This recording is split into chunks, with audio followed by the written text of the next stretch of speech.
Welcome, True Believer readers, to another episode of Let's Read Spider-Man, the best podcast to break down hard-hitting dialogue, such as, "Come on, Nelson, don't play dumb. Who else can stick to walls like this? The Black Widow, the Fly, the Beatles. Arr.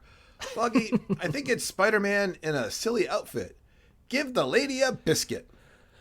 Here to provide analysis for all those lines and so much more is my friend Eddie. How are you today, Eddie? Oh, man, James B. I bought a dining room table. I actually sold my old car today. I went out to breakfast. I went to dinner, but that's still not as many things as we're going to do today. We got a lot of books, right?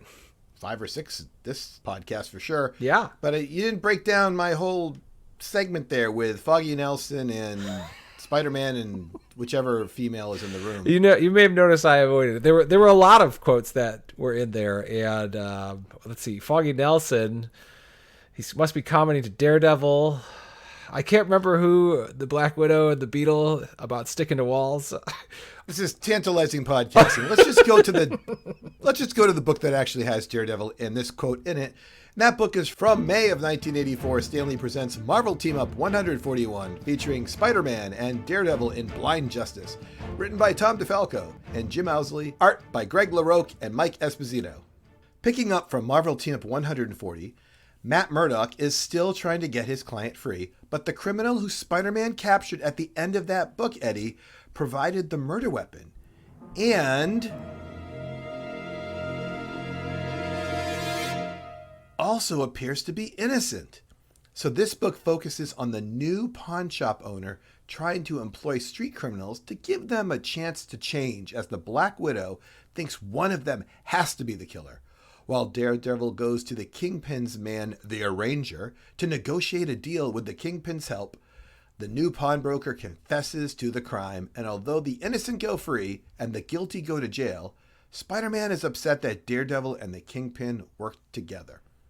Notable moment, as the book ends, Daredevil and Natasha have a deep talk, while Spider-Man wonders, "Why has no one said anything about my new suit?" I'm very glad to see Matt Murdock was able to free his client. He knew he was innocent. It's a hard task that he pulled off, and he's a man of his word. But I also got to agree with Spider-Man here. He's not very happy that Daredevil is making deals with the Kingpin. I think Daredevil is consistently poo-pooed, like by the Avengers and such, but he has so many other people that he could bring in, you know, the Fantastic Four, to make sure that he doesn't have to work with the Kingpin of crime. It does set up a nice conflict for the future, I guess.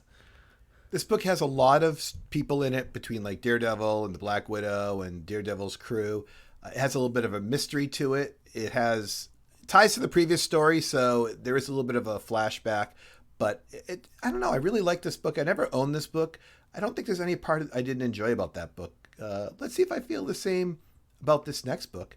It's from June of 1984. Stanley presents Marvel Team Up 142, featuring Spider-Man and Captain Marvel in Foiled by Michelinie, Larocque, and Esposito. Let's Read Spider-Man sponsor Roxxon Corporation. Don't forget Roxxon for all your life needs. Has a breakthrough with Technofoil. That's a type of metal. But some orange and green dressed evil agents show up in an effort to steal this expensive compound. The gun-toting costume agents take the material and vanish into thin air. Captain Marvel has a similar experience at a museum, but she stops a rare stone from being taken. Eventually, the agents do get the stone, and we learn someone is building a population control device kind of with the same logic as Thanos.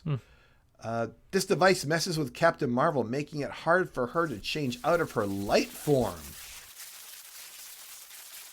Spider-Man turns the device on itself and it destroys itself. Notable moment, for 6 panels, a giant monster attacks Butler Jarvis at Avengers headquarters, nearly killing the flailing, helpless man each time.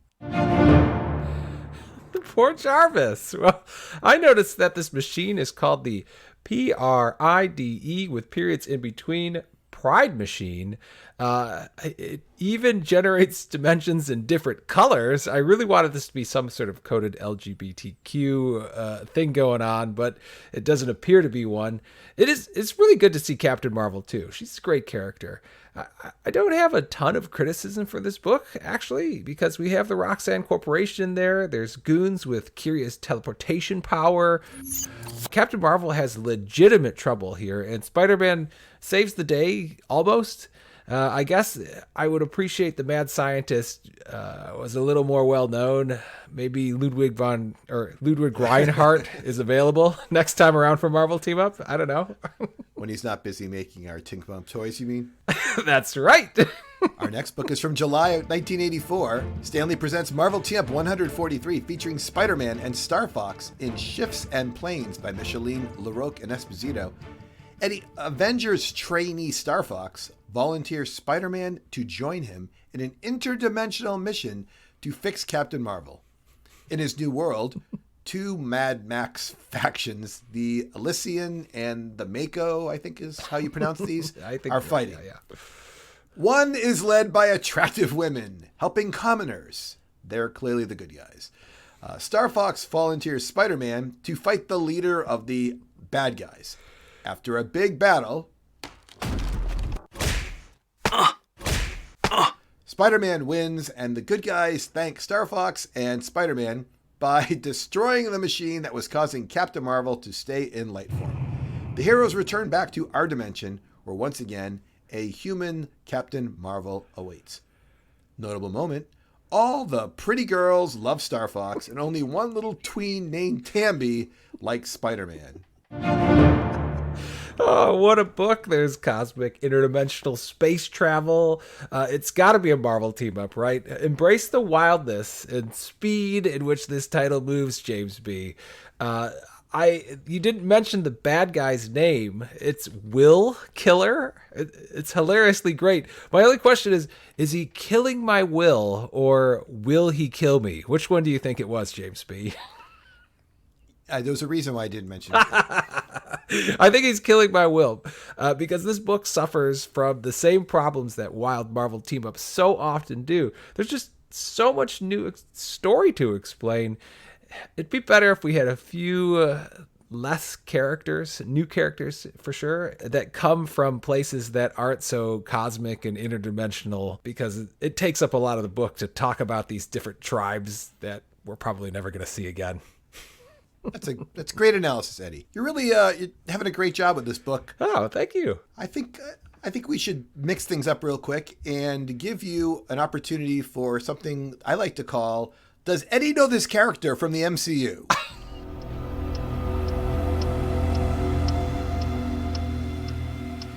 Eddie, I'm going to help you out on this one here. Thank goodness.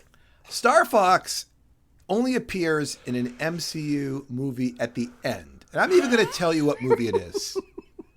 Hold on. I'm giving you a chance. Eddie, it's in a movie called The Eternals. Have you ever heard of the movie? I know this movie, but I have not seen it, so... So at the end of the movie The Eternals, Starfox makes an appearance. Now, here is the question for you. Starfox, because it's just like a little cameo, he is portrayed by an actor who has appeared in films, but is more readily known as being the standout star of a boy band. Okay? So I want you to think of current boy bands and think of like the big main star of that boy band who's also been an actor. And tell me, who do you think they have playing Starfox? James B., you've really ventured me into two realms I know so well, boy bands and Marvel movies. The latter being, I'm better at it. Have you ever seen the movie Dunkirk? Yes, I have. I have seen that movie. Have the Jonas Brothers come back around? Is it a Jonas brother? And right now, all the listeners are screaming. They're screaming, no, Eddie, it's not. No, the actor from Dunkirk, who's also a lead singer of a band called One Direction, his name is Harry Styles. Harry Styles plays Starfox. I knew those guys. They've been around a long time. It's okay. Well, Eddie, thank you for playing Does Eddie Know This Character from the MCU?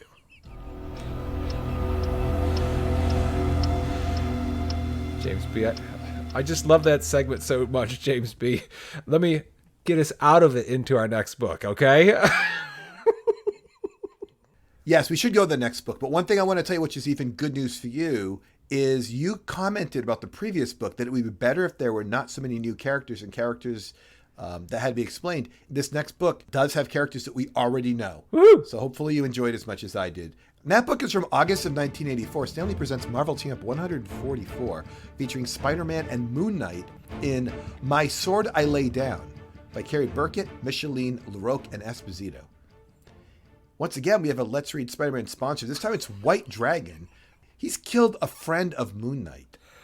The enemy of the White Dragon is known as the Tiger Claw Gang, and they want ESU graduate Philip Chang to stop ignoring his martial arts gifts and lead them against the White Dragon. Wu Fong pleads with Philip Chang, but Philip still says no. Eddie Phillips' leadership potential is discovered by the White Dragon and Spider-Man and Moon Knight, and they all get involved in this big fight. But Philip refuses to fight. He gets captured, and he still refuses Wu Fang's offer. White Dragon is discovered to be a puppet of the Kingpin. That's right, he's in every single Spider-Man storyline now. Spider-Man safely removes a bomb by tossing it away, and Moon Knight defeats White Dragon.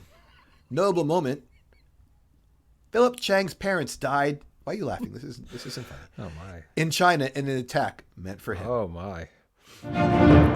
James B. That's a somber ending for a book that White Dragon has a new outfit in. I'm very happy to see this, since before he looked like, like one of those creatures Captain Kirk would run into in an early Star Trek. He only looks slightly less ridiculous, though. It could be my bias, but Moon Knight is not one of my favorite characters. He just doesn't fit into the Spider-Man lexicon super well right now, in my opinion. He gives me vibes like Cloak from Cloak and Dagger, and Cloak is a character that we could really use more complexity and development. He's always kind of coming back and tangling with Kingpin or Kingpin factions. That's who I'd rather see than Moon Knight, but in a book like this, maybe we just don't really want to see it too much, I guess. Yeah, I agree. Moon Knight feels wedged into the story. It could have been anybody who knew anybody there. But hold on. Are we burying the lead here? We are. Philip Chang has always been this martial arts expert who's been chosen to lead this organization, the Tiger Claws, in this big battle. And meanwhile, he's out there, doing homework next to Peter Parker. Like, what? Right? Right. And his parents were killed in an attack that was meant for him. They're like, we must assassinate Philip Chang, and his parents are just collateral damage. That's crazy. It's a real tough backstory. We knew he had a lot of trauma. Like, even from the first minute that Peter knew him, he was clearly having trouble just maintaining himself. So it's too bad that this history is coming back at him, the criminal ring. Yeah, well, we've had criminals in court in our first book. Then we had Roxxon, the big corporation there, getting ripped off space aliens and traveled to outer space to face Mad Max people. And now we've taken it all the way to Chinatown. Let's see where this fifth book takes us. It's from September of 1984. Stanley presents Marvel Team Up 145, featuring Spider-Man and Iron Man in Hometown Boy by Isabella, Larocque, and Esposito. At a convention for engineers and inventors in Cleveland, Mark Scarlatti is hoping to score an engineering job after being thwarted by Iron Man in his previous supervillain iterations. Mark's mom says that she and his dad really don't want to see him anymore, and it seems that the Cleveland Magia don't want him around either. Basically, things aren't going well for him. Eventually, he gets one Magia request to take out a computer whiz, so he decides to don his Backlash costume and his electric whip or nunchuck things, and after a short battle, James Rhodes as Iron Man stops him.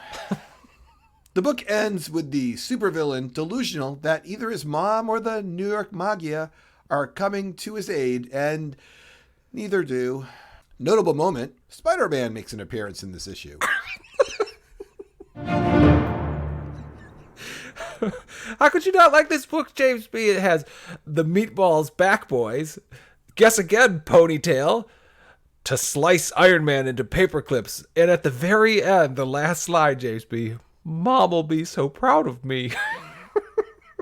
It was the original Frogman from Marvel Team-Ups 131. This was the one with the White Rabbit, if you remember, James B. Where we got a villain's perspective. And even though it turned out Daddy Frogman wasn't really a villain, it was interesting, I thought.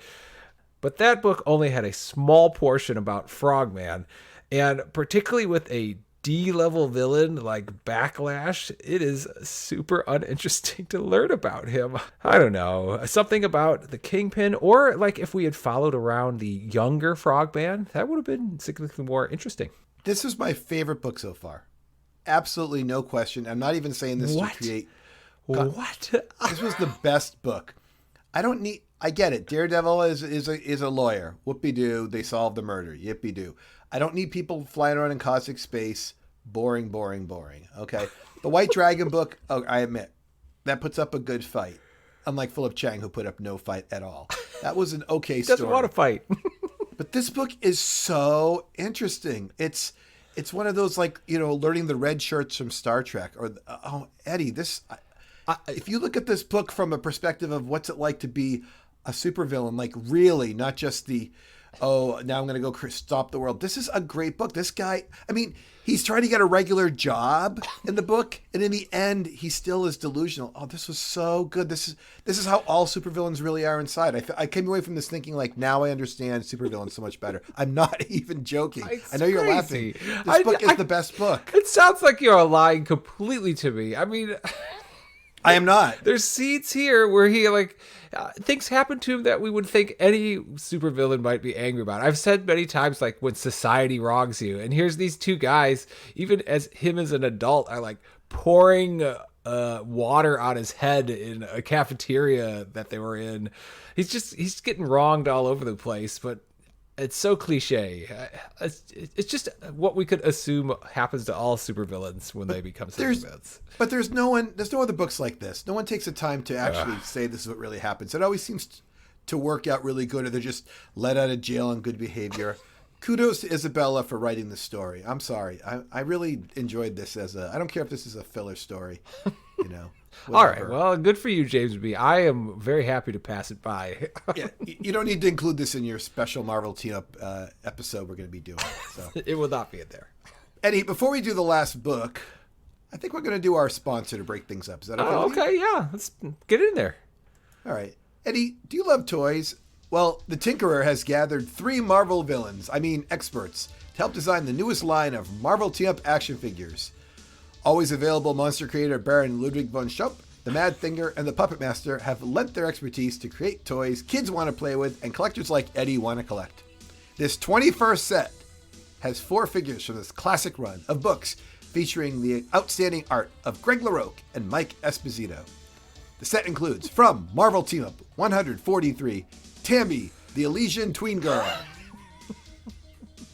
You can have her love Spider-Man. Just put her staring at my Spider-Man toy that I have. There you go. Okay. From Marvel Team-Up 144, Tiger Claw spokesperson Wu Fong.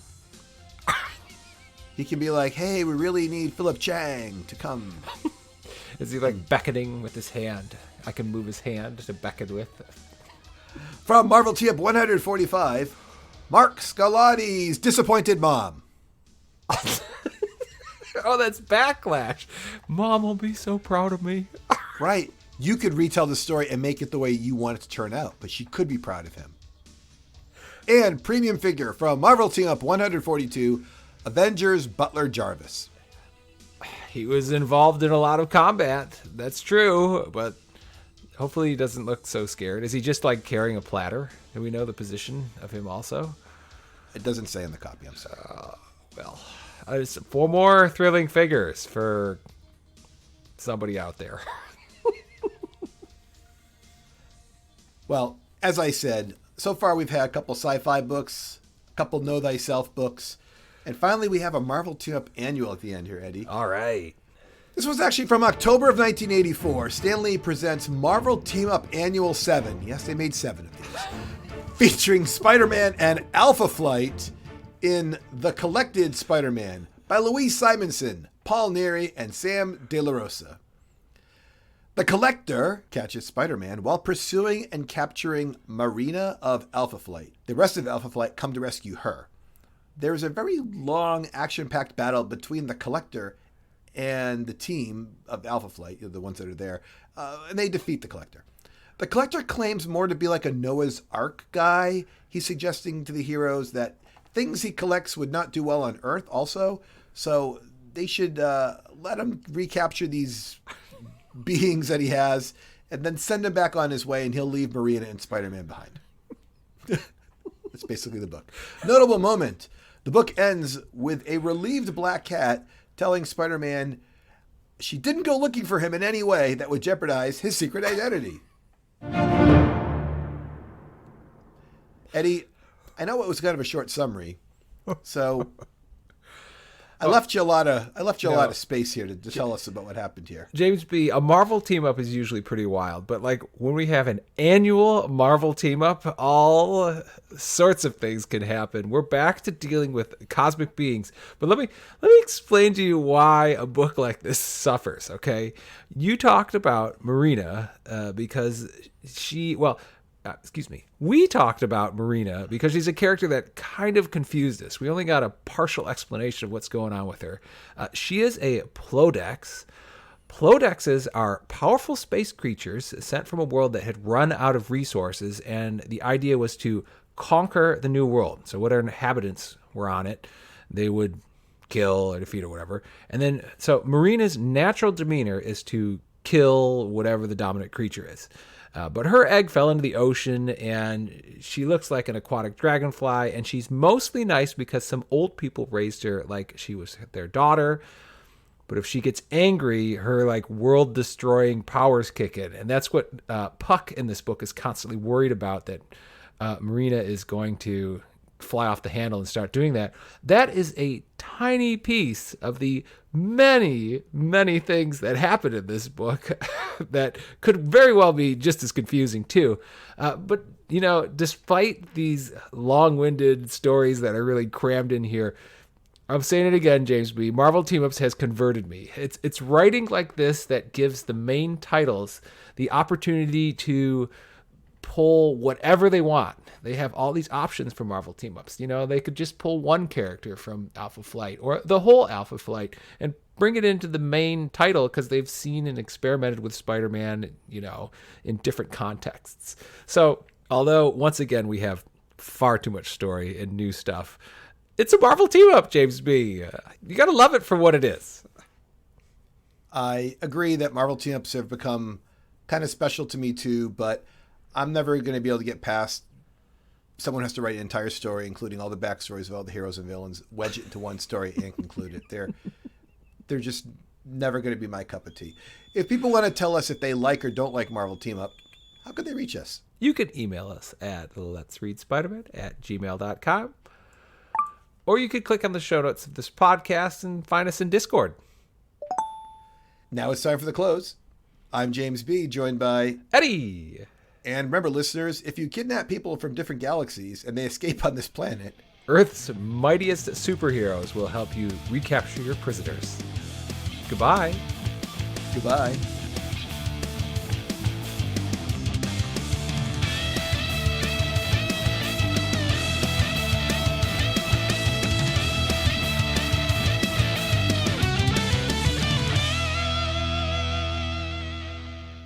All right, so we have a couple minutes here. Let's talk about the annual one more time. Sure. In our close, we discussed how the collector says, hey, you need to help me recollect all the creatures that have escaped because they're dangerous to you. Was there a little hesitation from the heroes, like, hey, this is wrong? Or did they just say, sounds good, and capture all the guys? They were worried about the creatures being unleashed onto Earth because all of them were Plodexes, as far as I could figure out, which are, of course, supposed to destroy whatever planet they're on. So they needed to get rid of them, and it was convenient that the collector wanted them back. So, yeah, I don't see too much of trouble here. And Eddie, I gave you an assignment. Yes. I don't know if you didn't do it or couldn't do it. Uh-oh. Well, I had a request for you. Yes.